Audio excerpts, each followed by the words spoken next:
Mr. President, I shall begin by quoting Quaid-e-Azam Muhammad Ali Jinnah, the founder of my country. You were free to go to your temples, you were free to go to your mosques or to any other places of worship. In this state of Pakistan, you may belong to any religion, caste or creed that has nothing to do with the business of the state. This, Mr. President, is the founding ethos of Pakistan. Therefore, the adoption of the Declaration of the Rights of Persons belonging to national or ethnic, religious, and linguistic minorities 3 decades ago was not just an international milestone for us, it was also an embodiment of our national aspirations. We commemorate the Declaration today and welcome the convening of this high-level meeting. Mr. President, we in more than 7 decades of our existence as a state have endured diverse social, cultural, and developmental barriers towards realizing the rights enshrined in the Declaration. We made efforts to surmount these challenges, some successful, some not so successful. We are fully cognizant of where Pakistan is and where it ought to be. Yet our aspiration to realize these fundamental rights never dampened. Knowing that there is always a lag between the social policies and their desired impact, we continue to tread resolutely on the path towards full realization of the tenets of the Declaration we celebrate today.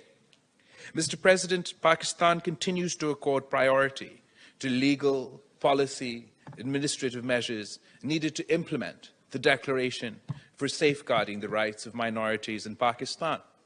Every year we celebrate 11th August as Minorities' Day. Protection of the rights of minorities forms the core of our National Action Plan on Human Rights. The Kartarpur Corridor, established by Pakistan for the Sikh community in India and in Pakistan and beyond, reflects our commitment to promoting inclusivity and interfaith harmony. The UN Secretary General has rightly termed the Kartarpur Corridor as the corridor of hope. And Mr. President, even when we are not successful in our efforts, we continue to believe that the state is the preserver and supporter of minority rights, even when they might be culturally discriminated against.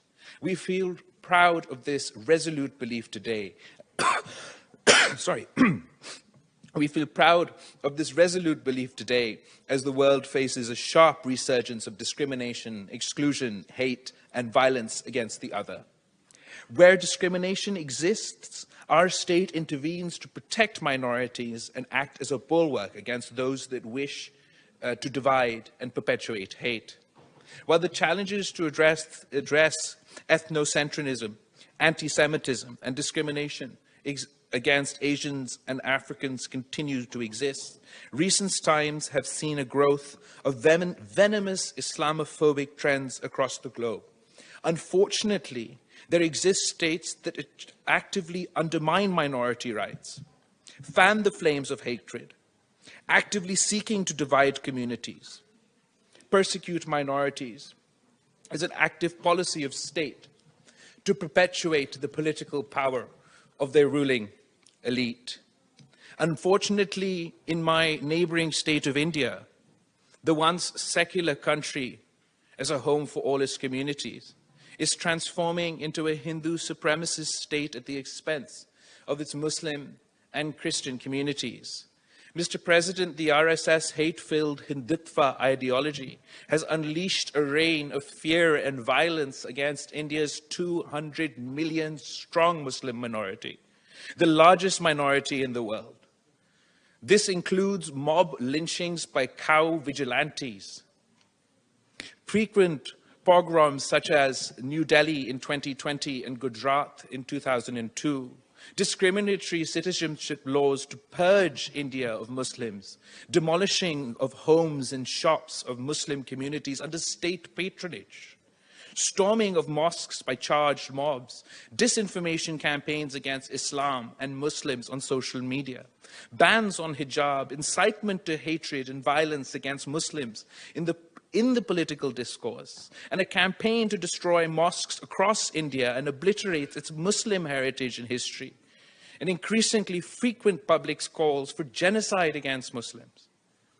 Not only Muslims in the Indian homeland, but the only Muslim majority area in the region under their control, Indian illegally occupied Jammu and Kashmir. The occupying forces pursue a policy to attempt to transform the Muslim majority into a minority in their homeland.